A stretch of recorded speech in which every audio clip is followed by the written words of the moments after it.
Desde Lima y Londres, llega el Super Show Narrativo, con sus anfitriones Alonso y Eric. Oli. El episodio de hoy... Oleana. Oh, to be in Oleana. That's where I like to be. Than be bound in Norway and drag the chains of slavery. Ole, ole, Ana, ole, ole, Ana, ole, ole, ole, ole, ole, ole, ole, ole, Ana. Gran folk song que nos trae el día de hoy a hablar de un tema que la verdad me tiene tanto feliz como frustrado. Estamos hablando de la obra de 1992 convertida en la película de 1994, Oleana, de parte de David Mamet, escrita y dirigida por el director. Y la verdad, Eric, es que el día de hoy me siento bastante ambivalente con cuestión a esta historia. Me imagino que tú también. Sí, esta es una película que ha traído bastantes sentimientos encontrados, en verdad. Pero acá estamos bastante felices porque, aparte de hablar de esta maravillosa obra de teatro convertida en película, tenemos a un invitado bastante especial, Alonso. No sé si a ti te interese darle la bienvenida a tu maestro. Por supuesto que me interesa, porque en esta cuestión yo estoy tan frustrado y también pienso que esta película tiene enseñanzas tan básicas que le tuve que pedirle a un maestro en dramaturgia y narrativa en general que venga y nos instruya a nosotros, los pobres borregos. Alonso Alegría, el maestro de dramaturgia, muchas gracias por venir y esclarecer nuestras oscuras vidas. ¿Cómo estás, Alonso? Yo estoy muy bien, contento de participar, particularmente porque la obra me interesa mucho, igual que me interesa mucho el autor. En el vivero de dramaturgia, donde yo enseño a escribir teatro, somos fanáticos de David Mamet. Conocemos el curso que tiene en línea David Mamet, y prácticamente todo lo que dice lo decimos nosotros o ya lo hemos dicho, ¿no? Es un aristotélico morir y se nota en su producción, la cual es considerada tan moderna por su dicción y por su temática, pero sí, su estructura es la misma estructura que ha venido rigiendo el teatro occidental desde 500 años antes de Cristo. Tenemos cierta tradición en ese tipo de estructura para contar una historia, ¿no? Hay, por supuesto, que no es un capricho esto, sino que eso está fundamentado en la naturaleza misma. Totalmente. De la historia contada dentro de un tiempo limitado para un público cautivo. Una historia contada durante un tiempo limitado para un público cautivo tiene requerimientos que no los tiene la historia contada para ser publicada en un libro que el público puede tomar o dejar. Totalmente. Esto es lo que la mayoría de la gente que está acostumbrada a leer y escribir prosa, narrativa, no entiende. Piensa de que es cuestión de hacerlos hablar, pero no, pues hay un montón de cosas más. Es verdad. Y Claro. Estos elementos, sobre todo uno muy principal, se manifiesta muy claramente en Oleana. Así es. Es muy interesante que lo digas, Alonso, porque justamente yo y Eric hemos tenido bastantes discusiones acerca de lo que favorecería, o lo que en este caso desfavorecería un poco, pasar esta historia del soporte del teatro al soporte del cine. Bueno, primero y principal, quería después de darle la bienvenida, dar a conocer Alonso Alegría es dramaturgo, es director teatral, es un Master of Fine Arts en dramaturgia y literatura dramática en Yale. Ha dirigido aproximadamente 150 montajes teatrales en Perú y en Estados Unidos. Ha sido catedrático en la Católica, es el profesor principal del vivero de dramaturgia y ha escrito obras célebres como El cruce sobre el Niágara, Bolognesi en Arica y Daniela Frank.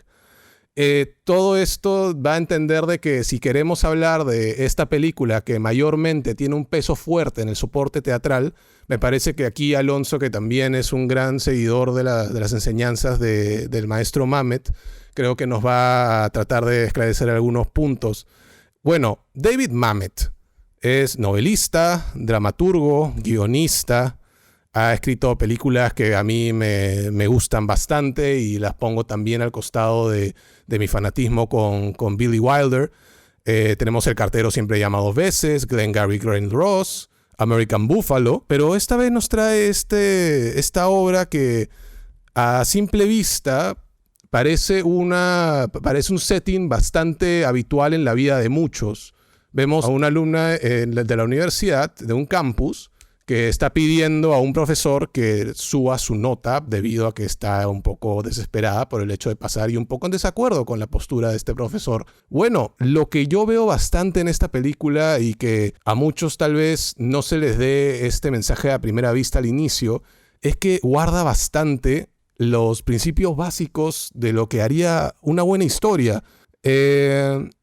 Estábamos hablando bastante con Eric acerca de lo que conforma esta narrativa y los aspectos, cómo estos aspectos de la narrativa puede tal vez hasta, bueno, para mí por lo menos, sobreser el aspecto no tan favorable del cine puesto como la plataforma en la que se va a dar esta película, ¿no?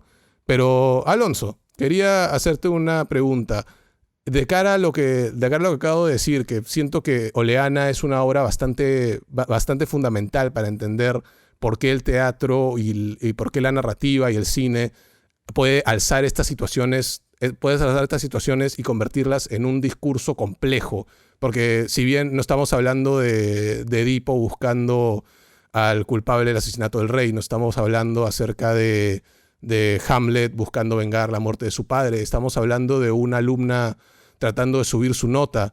Para ti, ¿qué crees que es lo que hace a una obra fundamental? Y en contraposición a eso, de un profesor que quiere cumplir con la alumna hasta donde sea posible, pero sin perder la oportunidad de comprarse una casa nueva, en base a que va a ser ascendido.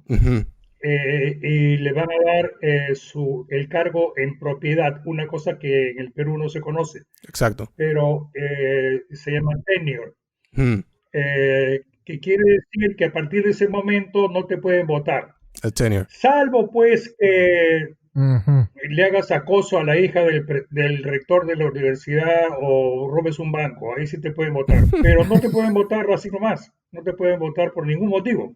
Eso es lo que va a garantizar el futuro de este profesor y lo que a su vez va a garantizar el pago de la hipoteca de esta regia casa que está por comprarse. En los momentos en que aparece esta mujer, esta chica, esta alumna. O sea que este es un hombre la alumna, sí. Doblemente acosado por una alumna. Ajá. Que se declara a sí misma incapaz de entender lo que el profesor le enseña.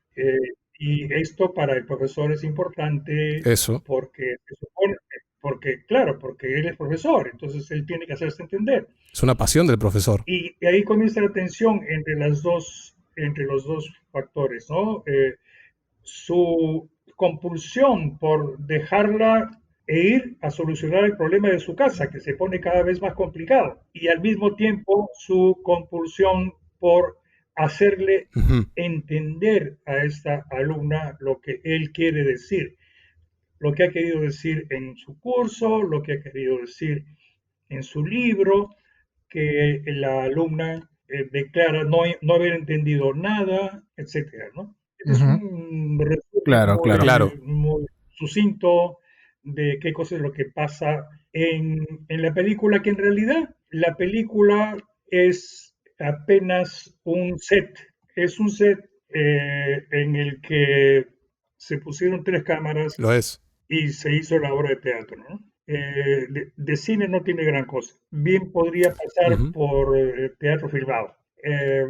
salvo por los acercamientos de cámara y cosas por Eso, ¿no? me parece la mejor descripción. Sí, la verdad es que le da bastante peso a la historia. Y la historia no da para más. Entonces, sacar pedazos de la historia fuera del lugar donde sucede, que es la oficina del profesor, sacar la historia fuera es artificial, resulta muy artificial. Sí, Alonso, hablando justo de eso, a nosotros justo nos dio el hincapié bastante de que se notó mucho el hecho de que la cinematografía o el aspecto de la dirección fotográfica se haya dejado en segundo plano. Claro. Me parece que también Eric, siendo una de las personas que normalmente busca también ese tipo de storytelling a través de la imagen, a través de los aspectos técnicos que muy bien ha destacado en capítulos pasados y obviamente estuve de acuerdo la mayoría de veces. En esta vez, me acuerdo que tuvimos una conversación extensa acerca de cómo este recurso, este artificio, como también lo considero yo, a veces no es el punto primordial que le da peso a esa historia. Pero Eric, tú tenías también una perspectiva en base a la historia dentro del contexto del cine y cómo también te afecta bastante, considerando que ahora estás en Londres escribiendo un guión. Sí. Eric. Sí, justo es algo que habíamos discutido antes de hoy día, ¿no? Que si bien la historia es interesante y tienes una situación que da pie a que se pueda contar, justamente lo que estábamos diciendo, ¿no? Que de repente el cine no sea la plataforma ideal para contar este tipo de historia, porque siento que no está escrito para ese medio, porque una persona cuando va al cine quiere creerse, ¿no? Que estos personajes pueden existir y es una historia real, entre comillas, pero se siente, por lo menos por la forma como está escrita esta historia, aparte de Mamet, que estos personajes claramente no son reales y esta situación no es real en teoría. Obviamente se puede dar, podría pasar, no estamos diciendo eso, sino es el hecho de que Mamet desde la página se preocupa de que esto no se parezca a algo real, que es algo que él dice, adelantándonos un poco a un tema que vamos a tocar un poco más adelante. Mamet dice que el actor no necesita convertirse en el personaje y que no hay personajes, solo hay líneas en una página. Es un punto de vista que en lo personal no me parece algo que yo tomaría, no es una filosofía que yo tomo al momento de escribir. Ahorita que estoy con mi largometraje y estoy escribiendo sobre una historia bastante personal, no me gusta pensar de que estos personajes son solo líneas en una página. Más que eso, yo pienso que estos personajes podrían ser personas reales viviendo esta situación real, que de alguna forma es real, ¿no? Y que esta filosofía, si bien es interesante... Mamet dice que no existe el personaje. Sí. Empezamos. Y que lo único que existe es el papel. ¿Qué cosa es el papel? Las líneas del personaje, el texto del personaje y lo que hace. Eso. No existe un personaje para Mamet porque efectivamente personaje no puede existir. Lo único que puede existir es el papel. Vale decir, lo que va a ser dicho y lo que va a ser hecho en el escenario por una persona. Cuando esta persona dice y hace lo que está escrito en el papel, recién hay personaje, ¿no? Por eso es que el personaje en abstracto no existe. Lo único que existe es el papel. O sea, ha habido 5 Hamlets peruanos. Uno lo hizo Saba el año 75 conmigo. El siguiente lo hizo Paul Vega, no me acuerdo qué año, con Roberto Ángeles. El siguiente lo hizo Miguel Lisa, si no me equivoco. Bueno, lo hizo Ricardo III. Hizo Ricardo III. Sí, claro, Odar, Bruno Odar. Ya. Lo hizo Bruno Odar, dirigido por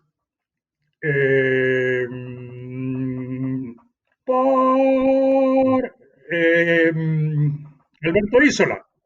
Uf. Y el cuarto lo hizo, no me acuerdo su nombre en ese momento, ni lo voy a intentar, dirigido por Roberto Ángeles.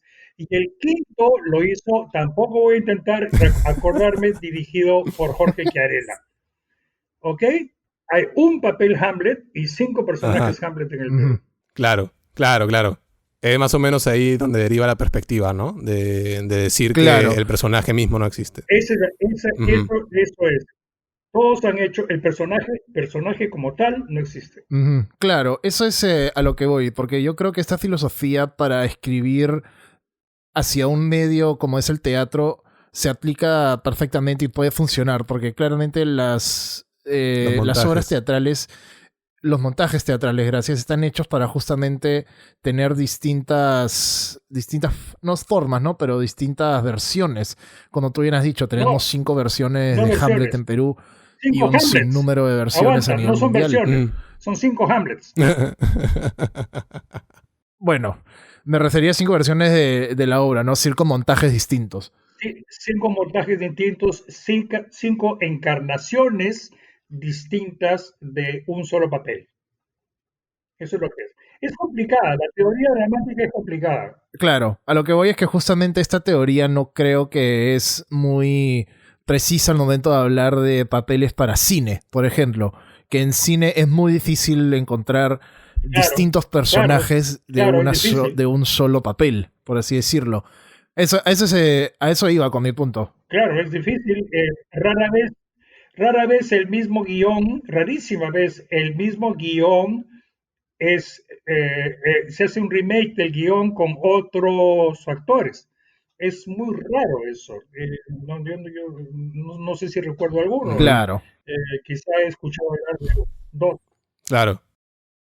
Ujú. Existen, de hecho sí existen algunos. Wink Wink, sugerencia del siguiente capítulo. Oldboy tiene 2 versiones. Tenemos la versión americana y la versión coreana, que en verdad es superior en todo sentido.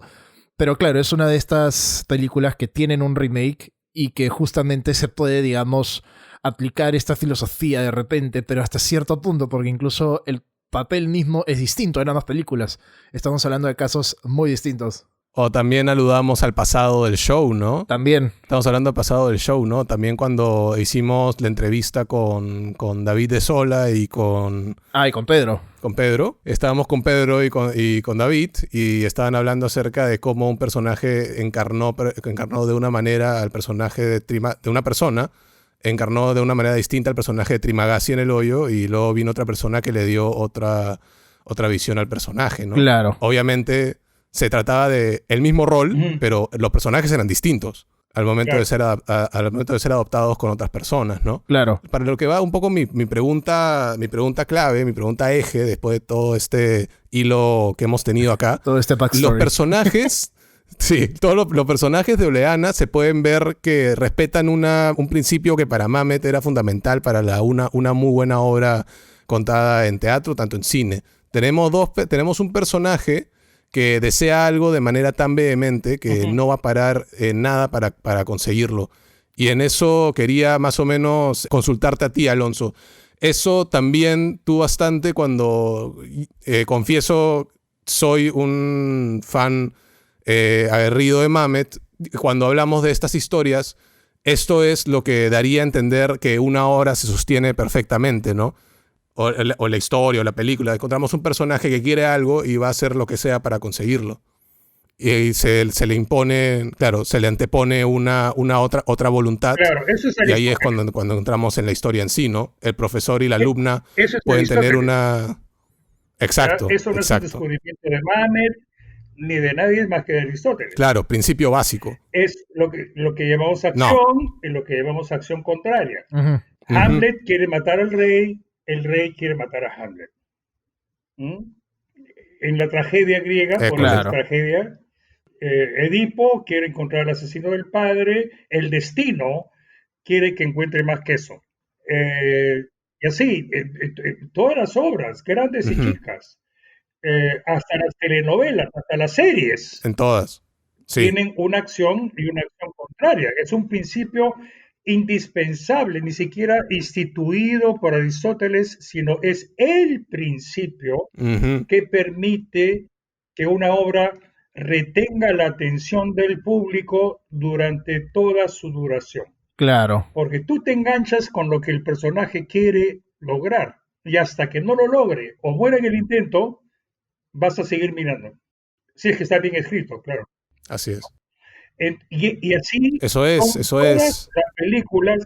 Claro, y vemos a través de esta historia bastante eso. Imaginar que cuentan una historia, si son buenas películas, la cuentan de esa manera. Las que quieres imaginar. Las series también. ¿Cuál es la acción? ¿Qué cosa es lo que quiere el personaje principal, Wilder, creo que se llama, Breaking Bad? Walter White. ¿Qué quiere? Walter White. Claro, Walter lo que quiere en un inicio es dejar dinero para su familia, ¿no? Obviamente, conforme va avanzando la serie, su objetivo cambia a ser el mejor cocinero de metanfetamina y luego ser cocinero? Heisenberg. Pero siempre partiendo de eso básico, ¿no? Quiere ser el mejor cocinero para dejarle más plata a su familia. Sí, conforme van avanzando las temporadas, el personaje cambia, obviamente. Va cambiando. Y hay ese gran momento revelatorio al final en el cual se encuentra con su mujer y él dice, lo hice por, y ella lo interrumpe y le dice, si me dices una vez más que lo hiciste por mi familia, por la familia, y él le dice, no lo hice por la familia. I did it for me. I was good at it. Claro, lo hice porque me gustaba. It felt good. Sí. Y esa es una admisión de que en el trayecto ha habido un cambio en la acción. Exactamente. ¿No? Hacer plata no ha perdido su intención ulterior y se ha convertido solamente en hacer plata, ¿no? Más allá de lo que pueda gastar o lo que pueda guardar, si quiero, ¿no? Claro, igual, se convirtió en la excusa, entre comillas. Hay en todo producto audiovisual que quiera contar una historia y que no sencillamente se esté haciendo la paja o que quiera asombrar al público con la belleza de sus planos. Cualquier historia que quiere, cualquier producto audiovisual, teatro, cine, televisión o lo que sea, que quiere contar una historia, va a encontrar un personaje que quiere o necesita algo y va a tratar de lograrlo o morir en el intento. Eso es lo que nos va a enganchar, porque aquello que el personaje necesita, aquello que necesita a nosotros, nos empatiza a aquello que necesita. Nosotros tenemos algún tipo de conexión con aquello que necesita. ¿Quién no quisiera tener un par de millones? Sí, ya, dale. Claro. ¿No? En el fondo de nuestro corazón, sí. ¿No? Sí. He interrumpido, alguien me obvio. ¿Quién no? Sobre todo hoy en día, donde la plata también puede ser bastante codiciada. Exacto. Justo ahora que Alonso está mencionando el tema de la necesidad en la película o en la obra, estos personajes ambos tienen una necesidad bastante clara. Tenemos esta necesidad del profesor de querer impartir ese conocimiento y, como bien mencionó Alonso al principio, satisfacer de alguna forma su propia necesidad de asegurarse que esta alumna haya aprendido correctamente, ¿no? Mientras que la alumna quería obviamente subir su nota. Alonso, no sé si tú quieras... Alonso Olaechea, no sé si tú quieras entrar de repente un poco más. Puede decirle maestro, es el apodo por excelencia, ¿no? para Alonso. Ya. Sí, de ahora en adelante maestro es Alonso Alegría y alumno va a ser tu Alonso Olaechea. Para que los escuchas, alumno, por favor. Sí, para los escuchas que no se vayan a confundir. Mira, sí. Justo hablando de la acción dramática y el hecho de que se haya adquirido cierto aprendizaje o cierto cambio de pensamiento, de perspectiva a lo largo de la historia, podemos ver al inicio, tenemos a los dos personajes, el profesor y la alumna, empezando la discusión en base a por qué esta alumna había tenido esta nota que le desfavorece totalmente y cómo es que el pensamiento del profesor entra en conflicto, entra en choque con la visión del mundo de la chica. Y vemos cómo esta acción, vemos cómo este deseo de ambos personajes va escalando conforme vayamos avanzando en la historia hasta llegar a este punto álgido que nos pone en una de las obras, en una de las narraciones, de las historias, que ha causado tanto revuelto y hasta ha causado confrontamientos físicos de parte de las personas que han ido a ver la obra. Es el hecho de que pasamos de una discusión acerca de una nota a una discusión acerca de el rol que tiene el profesor en base a beneficiar al alumno. Y luego pasar también al discurso referente a lo políticamente correcto y al abuso de las instituciones, puesto en este escenario que también alude a un hecho, una problemática que también se alude bastante hoy en día. Tal vez no en este momento como antes, ¿no? Pero el hecho de qué se puede categorizar como acoso sexual o como un intento de violación.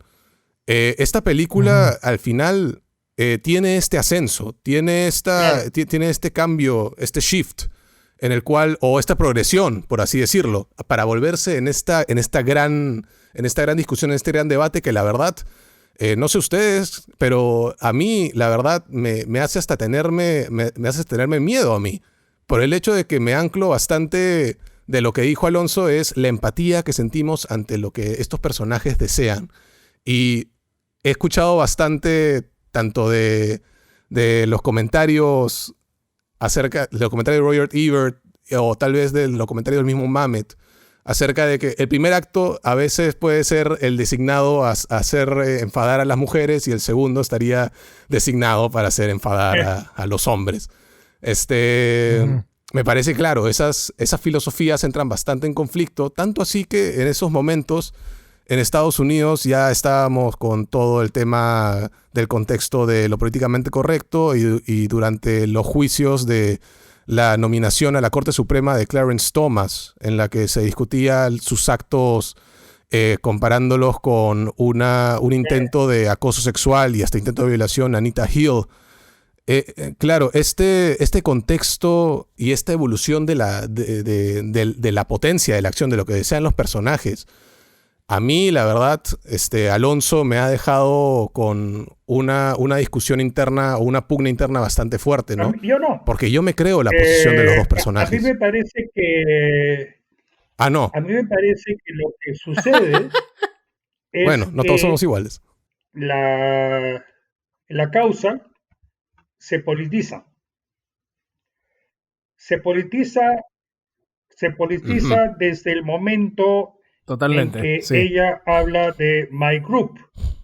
Y es her group la que ha interpuesto una denuncia de acoso sexual, intento de violación, etcétera, etcétera, al comité que le va a dar el ascenso de por vida.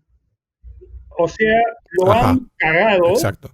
Lo han cagado y lo que nosotros sabemos, porque lo hemos visto, es que tal intento de violación no existe. Hemos visto la escena.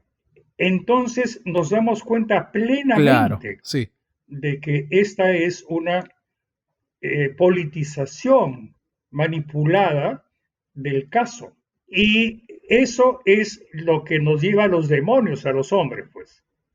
¿No? Que el clima político de esa época podría decirse que sí, les da una ventaja tan grande a este grupo de ella que les da una ventaja tan grande que le quitan el ascenso. No, sí, definitivamente, Alonso. Claro. Yo quería también poner a colación el hecho de que hay estas dos posturas, si bien se comenzó a politizar el hecho de que my group o también el hecho de que your position y la cuestión institucional que representa los roles de profesor y alumna. Hay algunos momentos durante la conversación de este profesor y de esta alumna.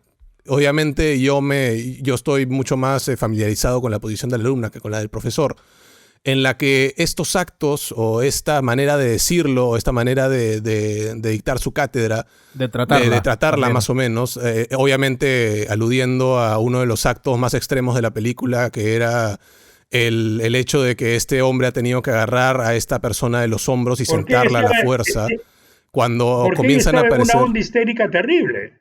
él le ha dicho, calm down, calm down, calm down, y le ha agarrado los hombros No, para totalmente, calmarla. totalmente. ¿Ah? Y eso es representado No, por sí, su definitivamente. grupo político feminista, es representado como un intento de violación. ¿Te das cuenta? Si no lo hubiéramos visto, En sí, si sí, no lo hubiéramos claro. visto con nuestros propios ojos, quizá podríamos creerle, pero lo hemos visto con nuestros propios ojos y para ningún público de este mundo eso puede ser un intento de violación. Y eso es precisamente lo que causa la polémica, No, entiendo. lo que causaba la polémica en el momento del estreno y que hubiera gente que hasta podía Ujú, llegar a las manos por el tema después de ver la película, ujú. ¿no? Eso es lo que por lo menos cuenta Mamet, le he escuchado a No, Mamet sí, en una conferencia. Claro. definitivamente, claro. No, y la verdad es que también desde la boca del mismo Mamet causó bastante miedo el hecho de que al comienzo se podría ver a través de tu obra causar este tipo de efectos, los cuales yo sé, Alonso, que también hay momentos en los que uno tiene que pensar más allá de un efecto, tal vez un efecto adverso o un efecto que puede causar polémica. Yo creo que también un escritor debería buscar este tipo de involucramiento o este tipo de compromiso que la gente puede encontrar en tu historia, ¿no? Yo también quería aludir al hecho de que hacen referencia al hazing, a la novatada, a la posible humillación a la cual alega el profesor que representa la educación superior. Sí, Alonso, tú has enseñado en la Católica, también ahorita te encuentras enseñaste en Estados Unidos y te encuentras enseñando en el vivero de dramaturgia. pero No no, sé si... sí, sí, sí, sí. Sí.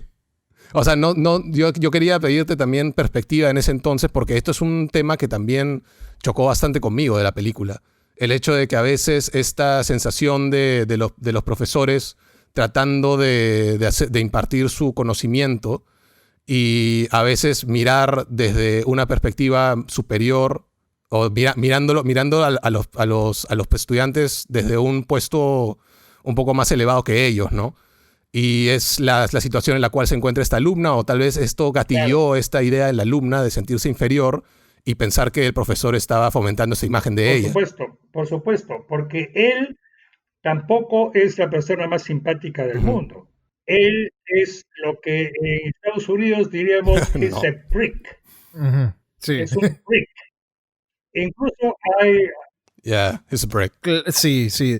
De hecho, Mamet siento que se esfuerza un poco para hacer que este personaje no sea del todo simpático, por así decirlo, ¿no? No te cae bien desde el inicio, no, para nada. Por eso me dolió identificarme con él.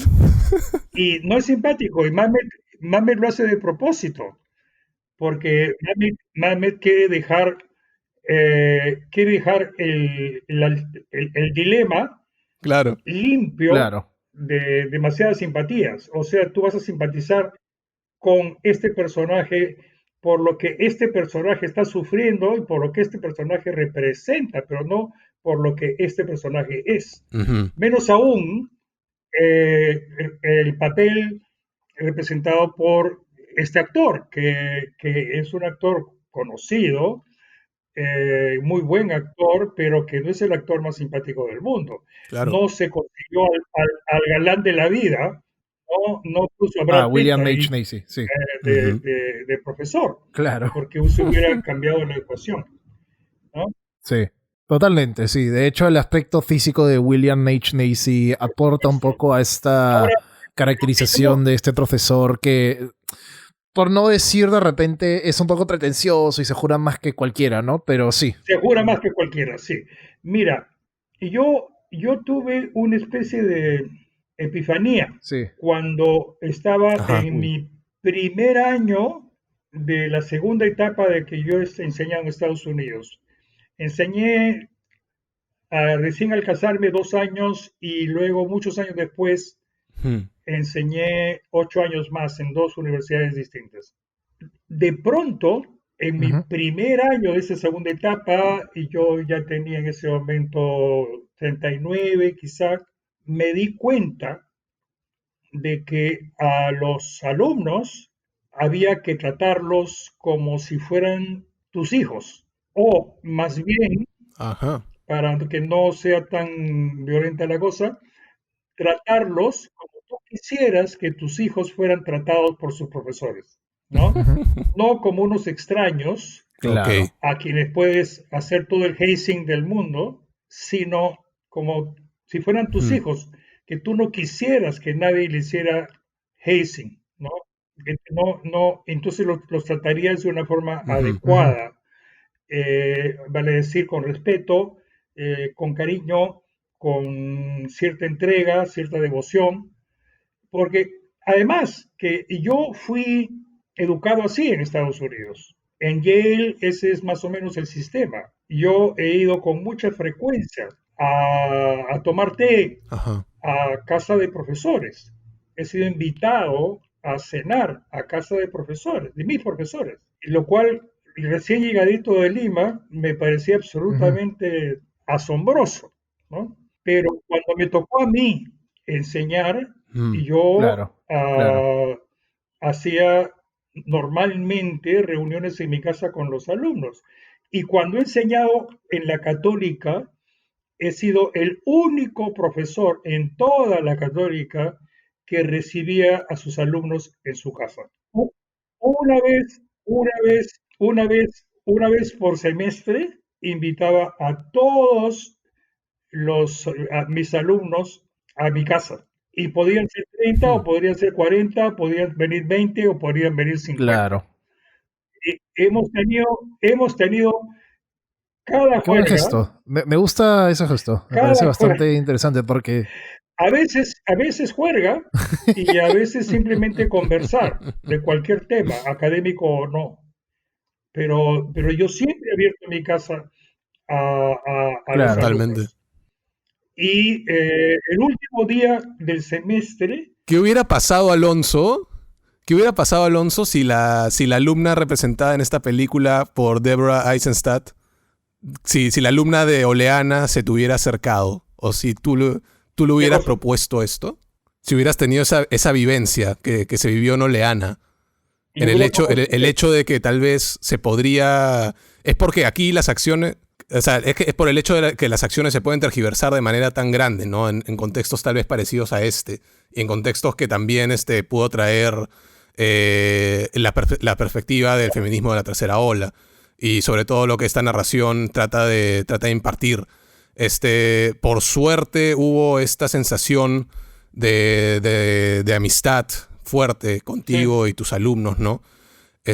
A través de las acciones de esta película también me doy como que trata de hacer tal vez lo que en inglés haría un fear mongering, no sé, porque David Mamet se refiere a esta película como, o esta obra como la historia en la que simplemente quería adaptar las vivencias de alguno de sus allegados, habiendo sido acusados claro. de acoso sexual, y solamente quería contar una historia, pero a través de sus acciones Ujú.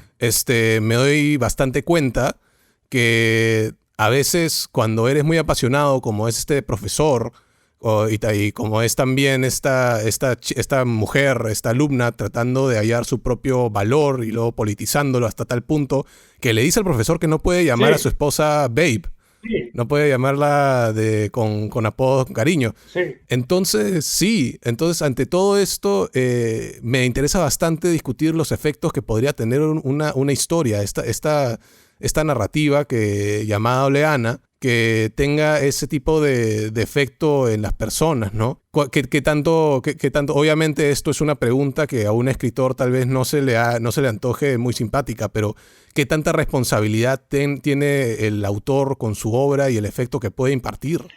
Con el efecto, no tiene responsabilidad, porque el efecto depende Ujú. exclusivamente de la sociedad que está presenciando la obra, Ah, eso sí, ¿no? Lo que puede ser exacto.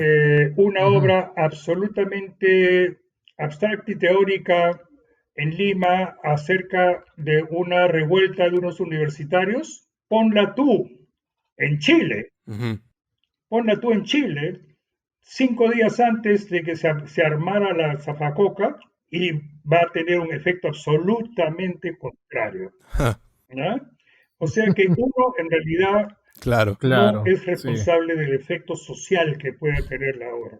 Ahora, Ujú, lo que ujú, uno, lo que es importante y lo que a mí me parece el mayor logro de Mamet es la manera ujú. como él maneja los dos lados de la cuestión. Es un axioma Ajá. de la obra de tesis o la obra que trata sobre ideas y en realidad de cualquier obra Ujú, que los dos lados de la cuestión tengan la misma fuerza. Explicando esto, hace muchos Es años, cierto. cuando César de María fue mi alumno en el año 88, él aportó ujú, una metáfora Ujú. muy valiosa que la uso siempre. Dijo, es como si uno estuviera jugando ajedrez consigo mismo.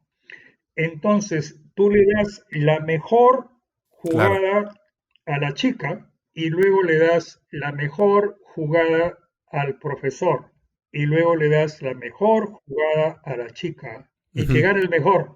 ¿No? En este caso no gana nadie. ¿Ya? ujú. Exacto. Pero, Sí. No. Eso justamente quería preguntarte, Alonso.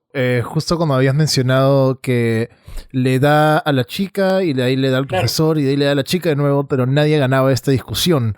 Y justo quería preguntarte hasta que dijiste que no pensabas que ganaba nadie, ¿no? Si de verdad alguien salía victorioso de esta cosa, si en verdad era la chica por lograr el objetivo del grupo, que era que el profesor no logre obtener la posición, o si ganaba el profesor luego de que en verdad asalte, no sé si esa es la palabra correcta de repente, No. pero sí, no es de hecho.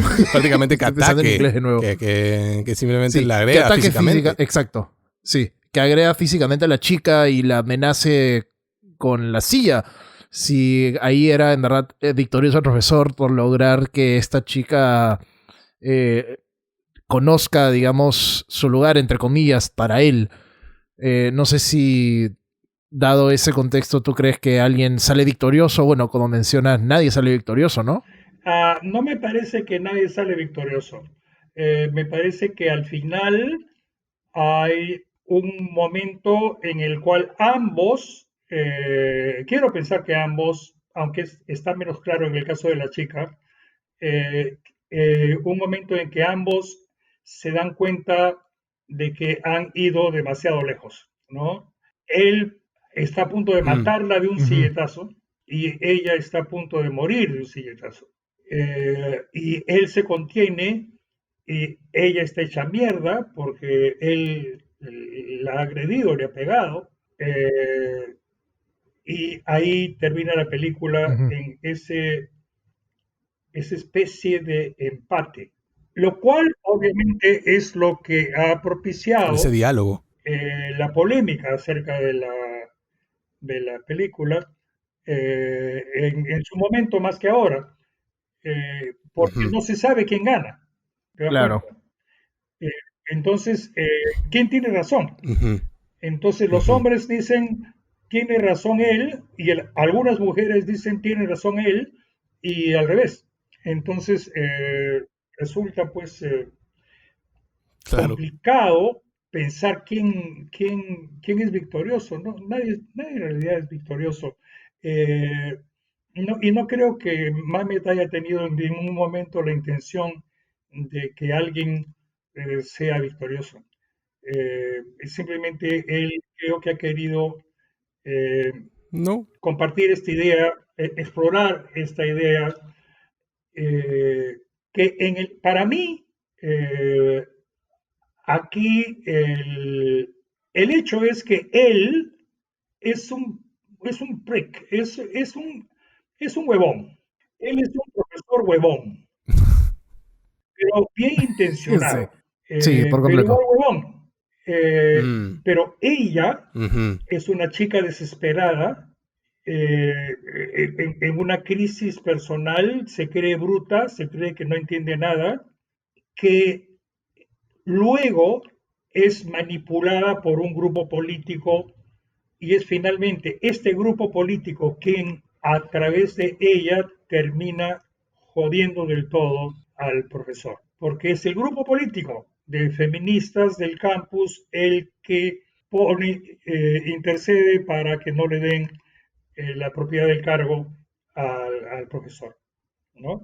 Si no hubiera sido, si, en otro contexto, 10 años antes, eso no sucedía. La obra no era posible, porque no era posible la politización del caso. ¿Te das cuenta? Porque no había una asociación feminista de mujeres, qué sé yo, en el campus. No existía.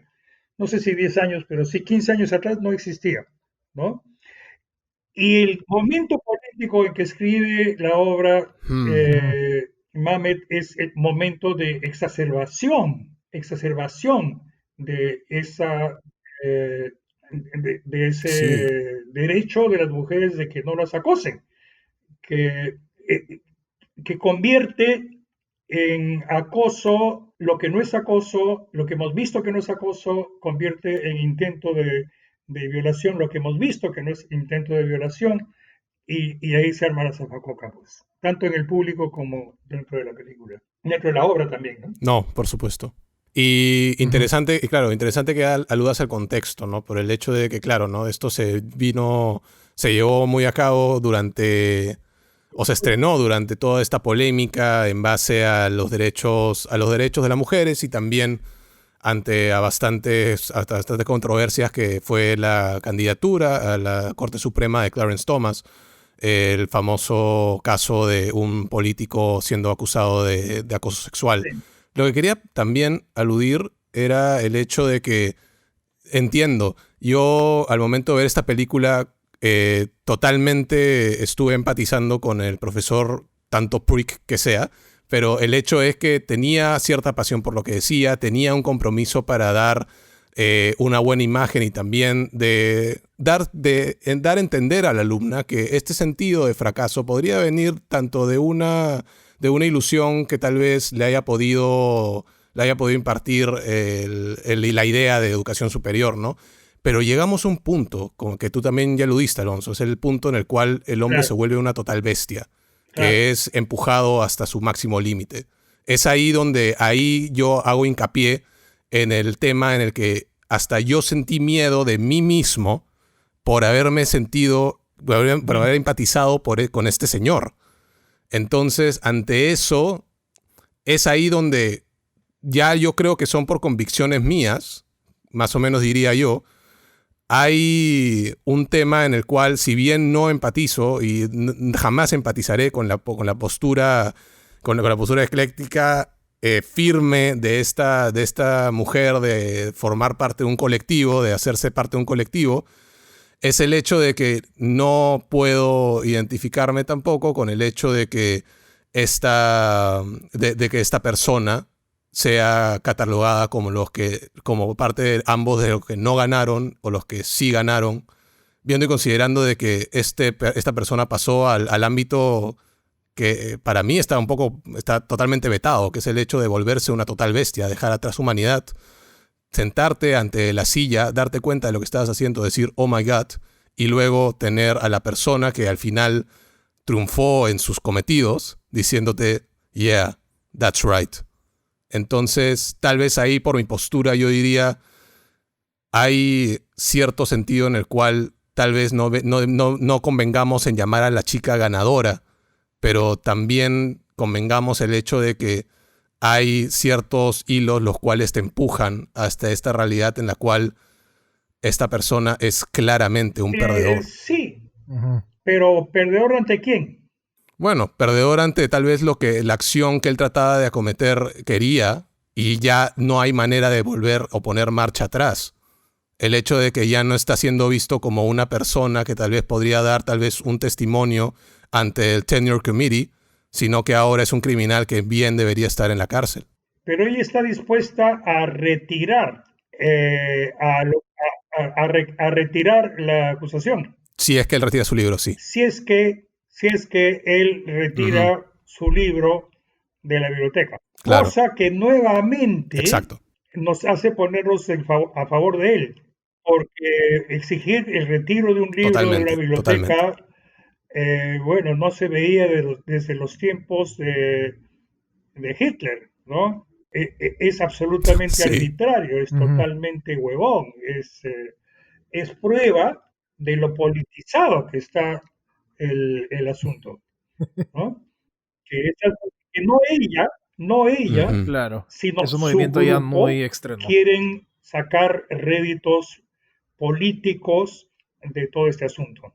Ahora, tú me preguntabas qué hubiera hecho yo en un caso así. Ujú. Me sucedió una chica ¿Ah, que sí? en audiovisual creo que tenía que tomar dramaturgia uno y que lo hizo bastante mal y estaba por jalar. Su caso era grave porque era el último curso de la carrera, era el primer semestre, ella terminaba eso, ya estaba trabajando su tesis, presentaba su tesis, a fin de año recibía su título y era automáticamente ascendida si es que pasaba dramaturgia uno Ujú. y tenía un 9 en Ujú. dramaturgia uno. Por nada, por 2 puntos. Uy, por nada. En un promedio de clase de 14, de 15. Uh, ¿Mm? O sea, era excepcionalmente mala. Ujú. Y bueno, Claro. yo le dije, mira, yo lo lamento muchísimo, pero yo no te puedo cambiar la nota arbitrariamente. Y tuvimos una conversación Ujú. muy Ujú. normal eh, en el salón de clase, antes de que comenzara la clase. Ella se excusó, seguramente se fue al baño a llorar y luego entró y asistió a la clase y nada, no he sabido más de ella. En el caso de Oleana, que una chica con los ojos llorosos me dijera, no entiendo nada, no entiendo su libro, no entiendo por qué usted dice lo que dice su libro. Yo le hubiera dicho con otras maneras quizá, ojalá, y yo le hubiera dicho, bueno, esta es una conversación muy larga, eh, vamos a juntarnos mañana o cuando tú quieras y vamos a tratar de, ¿no? Ujú. Y me hubiera ido a un lugar público, quizá en la cafetería de letras de la Católica, y hubiera conversado con ella sobre cuál es verdaderamente su problema, tratando de convencerla de que no es bruta, sino que tiene algún tipo Ujú. de aversión por el curso o yo no me estoy explicando bien, etcétera, ¿no? Eso es lo que hubiera querido Mm. hacer por las Claro. buenas Ujú. y no de la forma dictatorial, media fascistoide de nuestro compadre, el profesor de la obra, que le dice, ya me voy y si quieres saca una cita con mi secretaria para otra fecha, ¿no? De una manera bien, que yo conozco de Uf. sobra ese Ujú. tipo de actitud de profesores universitarios en Estados Unidos. Yo he enseñado en total 10 años en Estados Unidos Mm. en universidades. Yo me conozco eso y me Ujú. conozco esa actitud huevona de los profesores. Cuando yo he conversado con los profesores sobre esta epifanía que yo tuve de que había que tratarlos como uno quisiera que trataran a sus hijos, medio como que me han mirado como cosa rara y algunos se han reído de mí, como que eso era una huevada de peruanos, ¿no? Ujú. Eso no era lo que se hacía, eso era Dios. sentimental, qué sé yo. En realidad, lo Claro. malo es que me da la impresión de que a nivel nacional en Estados Unidos la mayoría de los profesores universitarios son más o menos como este hombre, como nuestro personaje, Ujú. y no como los profesores de la última Interesante. universidad donde yo enseñé, que éramos 5 profesores para 100 alumnos de teatro, nos reuníamos todos los jueves y había conversaciones como, oye, fulano no ha venido a mi clase 2 veces, ustedes ha ido a clase? Ujú. No, no ha ido a clase. Tampoco. Y tú tampoco. Ay, chucha. Entonces, ¿quién es más amigo de ella o de él? A ver si le da un telefonazo, pues a ver qué pasa, ¿no? No vaya a ser que esté deprimido, no vaya a ser que se nos vaya a suicidar, no vaya a Claro. ser que esté así, con ese tipo de minucioso cuidado de cada alumno. ¿A dónde busca eso en una universidad peruana? Pues? Hmm. Y Ujú, eso es lo que yo claro. quería darles. Y por eso mis evaluaciones Ya. por los alumnos Ujú. nunca bajaron el 85%. Ujú.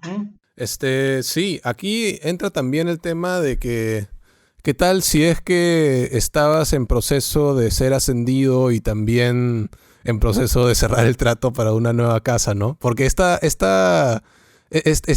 Claro, agregado también a la tensión que hay en la película, hay momentos en los cuales parece ser que el profesor y la alumna están a sí, punto de sí, intimar o están a punto de estar de acuerdo en algo, hay ciertas sí. sonrisas y luego suena el teléfono.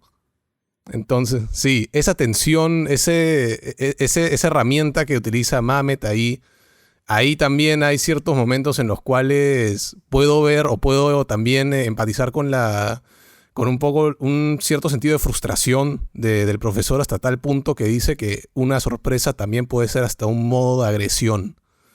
Entonces, ahí es más o menos cuando me veo también reflejado, uno, en la pasión del tipo, y dos, en el hecho de que tal vez esa pasión entra hasta él mismo lo dice, ¿no? Yo me someto a la institución educativa a cambio de Sí, enseñar, que es más o menos mi pasión, ¿no? Lo cual, sí, lo cual brinda este cariz de grandeza, también este cariz también de algo más solemne de parte de este profesor, por lo menos por mi lado, ¿no? Por mi perspectiva, que es su acción.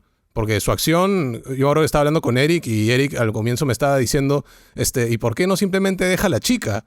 ¿Por qué no simplemente se va, anda con su esposa y ve el tema de su casa? Y yo me acuerdo que en ese momento estaba tan compenetrado con la pasión de este profesor que yo diría tipo, si alguien me habla o viene a mí y me habla de mi libro o me habla de una obra que estoy escribiendo y no la entiende, o tal vez esta persona con la cual me identifico quiere encontrar respuestas de mí, tal vez yo también me hubiera quedado todo este tiempo y hasta me hubiera frustrado por todos los intentos que esta fuerza externa a la discusión ha tenido de sí se detenerme, queda en ¿no? algún momento. Bueno, Sí, eh, sí prefiere sí, claro. seguir conversando con ella y no atender el teléfono, al punto que ella le dice ya tiene que irse. Hay esos vaivenes, Mm, ¿no? Ujú. Eh, Sí. em, a- claro. por un lado, su pasión por enseñar y por hacerse entender, sobre todo, y por otro lado, esta Ujú. presión que muy sabiamente ha puesto Mamet, esta presión que tiene él de ir a cerrar trato acerca de esta casa, ¿no? Que hay problemas para cerrar la hipoteca y Claro. todo Ujú. aquello. En Estados Unidos es extremadamente complicado comprar una casa. Los trámites que hay que hacer son verdaderamente Sí, sí, engorrosos. de hecho. Definitivamente. Bueno, lo que no ha Bueno, sido complicado ha sido disfrutar esta muchas gracias. conversación que hemos tenido ahorita con Alonso. Todo este tiempo, Alonso, la verdad, nos has repartido, nos has regalado conocimientos que también, tanto a nosotros como a nuestro público, nos va a servir. Yo también quiero aclarar que soy ex alumno, también soy autor del Vivero. He estado presentándole obras a Alonso y las lecciones que él imparte y que él nos comparte en el Vivero son algo que ustedes también deberían aprovechar bastante. Alonso, ¿cómo podríamos encontrar al Vivero de Dramaturgia Primero para los irse interesados en aprender? a Facebook y poner Vivero de Dramaturgia y ahí aparecemos con teléfonos y con todos los cursos que abrimos con cierta Ujú. frecuencia. Estamos abriendo uno para este próximo martes, que dura 2 semanas, y bueno, así vamos a seguir Ajá. mientras dure la, el lockdown, mientras dure la cuarentena. Y esperamos que en algún momento podamos reunirnos nuevamente en mi casa, que es donde dicto normalmente mis talleres. Pero por el momento es mirar. Claro. Ahora excelente saber eso. En Facebook, Vivero de Dramaturgia. Y quizá aparezca un vivero de verdad, o sea, excelente, queriendo venderles plantas. No, es el siguiente.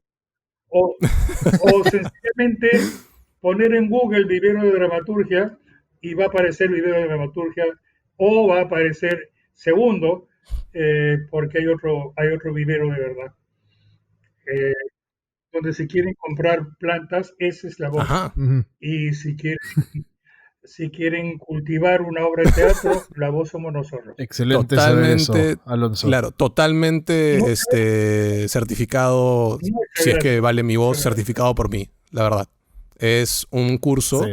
Sí, es un curso que la verdad toda persona interesada en, no, o sea, si te interesa escribir cine, si te interesa escribir teatro, escribir novelas, Alonso es un maestro en todo lo que se refiere a la escritura teatral, tanto también como la escritura de historias en sí. Bueno, Eric, you have an impact. Bueno, ya para cerrar el agradable capítulo de hoy día, agradecerte, Alonso, por tu tiempo, agradecerte por esta gran conversación que hemos tenido. De hecho, la sabiduría que nos has dado nos va a ayudar bastante y esperamos que ayude bastante también a los que nos estén escuchando. No sé si aparte del vivero de dramaturgia tengas algo más que se viene en el horizonte, alguna, no sé si alguna obra, algún montaje, no sé, si nos quieras contar al respecto. Vamos a hacer una transmisión de una grabación de Boloñés en Arica. Dentro de unos, no sé cuándo exactamente, porque estamos en plan de negociar con la Municipalidad de San Isidro. Y eso va a ser un momento interesante. Para terminar mi participación, les transmito el mejor meme de la temporada. Meme inventado por la excelente actriz cubano-peruana Lía Camilo. Es simplemente esto, tan inútil como una agenda del 2020. ¿Ah? No, ¿para qué? Mi agenda súper bonita ya no sirve. Ese ciclo de ensayos que tenías en octubre, ese estreno de Boloñés en Arica que tenías en agosto, el viaje de tu hijo con tus nietas que tenías en junio, julio. ¿Ah? Inútil. Que una agenda es inútil, del 2020. El otro día ya por fin me atreví y borré todo el calendario del vivero y comencé a poner las nuevas cosas poquito a poco. Bueno, chicos, chao. Por teléfono. Esa es la clave. Exacto. Listo. Maestro, ha sido un honor. Muchas gracias. Nos vemos. Igualmente. Nos vemos. Y a todos ustedes que nos escuchan, muchas gracias. Y no se desesperen porque la próxima semana iremos a Sudcorea, porque ya Eric acaba de hacer un pequeño spoiler más temprano en el capítulo. Vamos a hablar de la película de Chan-wook Park llamada Old Boy. Y para los que no se habían cansado de nuestro causa bong, estamos volviendo a las andadas con el cine coreano. Eric. Nada. Muchas gracias a todos por escucharnos. Gracias, Alonso, por tenerte hoy día. Veo que ya se fue de la grabación. Y Alonso, alumno, te veré la próxima semana para hablar de una de mis películas favoritas, Old Boy, no el remake americano que es una cagada, la original coreana que es espectacular y alucinantemente buena.